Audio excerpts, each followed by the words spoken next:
Hello and welcome to Clearance Rate, a full wrap-up of the nation's residential property sales over the last week, and we've seen a slight pullback in the overall clearance rate to 66.7%.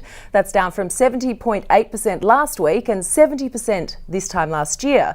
So what does it all mean for this year's key spring selling season? New South Wales real estate editor Tim McIntyre is with me, and Tim, we're seeing significantly more auctions this time of year than we saw last time.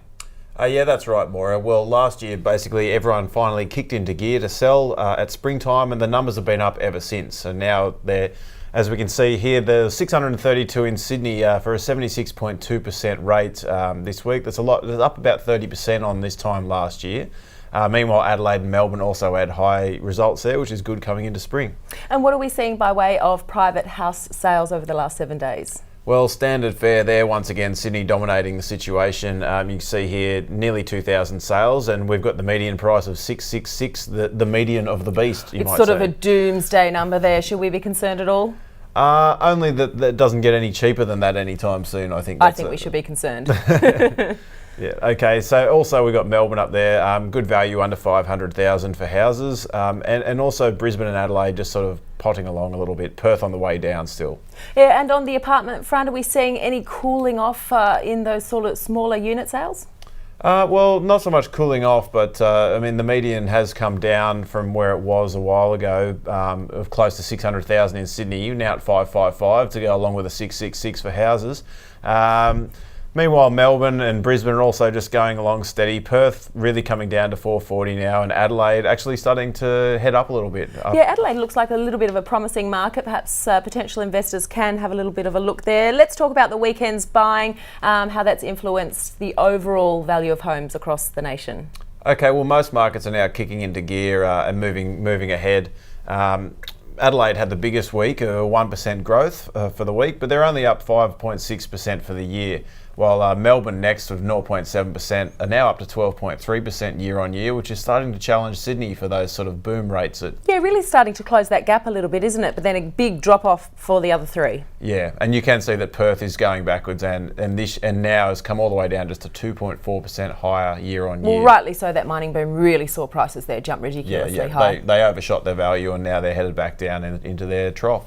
All right, well, my favourite time of the week now, where we get to take a little sticky beak into some amazing and not so amazing properties. What have you got for us today? This one looks like a shocker. Well, this one actually sold for $640,000, which was 140 grand above reserve. Oh, above reserve. There was a fight for this property. Yeah, people must have all crammed into the bench seats along the side wall there and cast their bids, and God, even the decor wasn't enough to deter them. And it wasn't even a full brick home. It was weatherboard, so still high prices in Sydney's west. Indeed.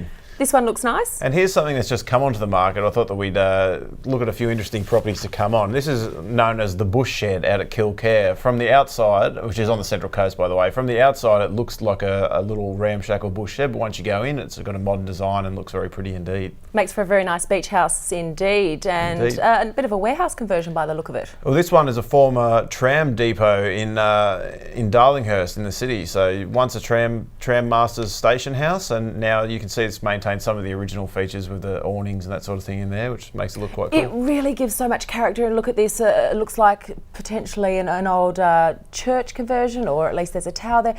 Gives a house so much character when it has another story behind just being a home. Well, this has always been a residential property it was built in 1888 to mark Australia's centenary, but it's now actually the biggest add-on was a 4-storey bell tower to go along with a normal house. Oh, so that's an add-on. So what does a property like this, I mean, it just looks fabulous. What does that cost? Right now, $3.5 million and up is the asking figure for this one. I'd better keep working. And here, if you're a fan of the show Breaking Bad, you might recognise this. It looks like it's straight out of the Arizona desert, but it's actually in the inner west of Sydney, Putney. Yeah, wow. Certainly not desert-like conditions there at all. No. Some very interesting homes this week. Well, that is Clearance Rate. We will be back again next Monday with all the very latest on the property front. See you then.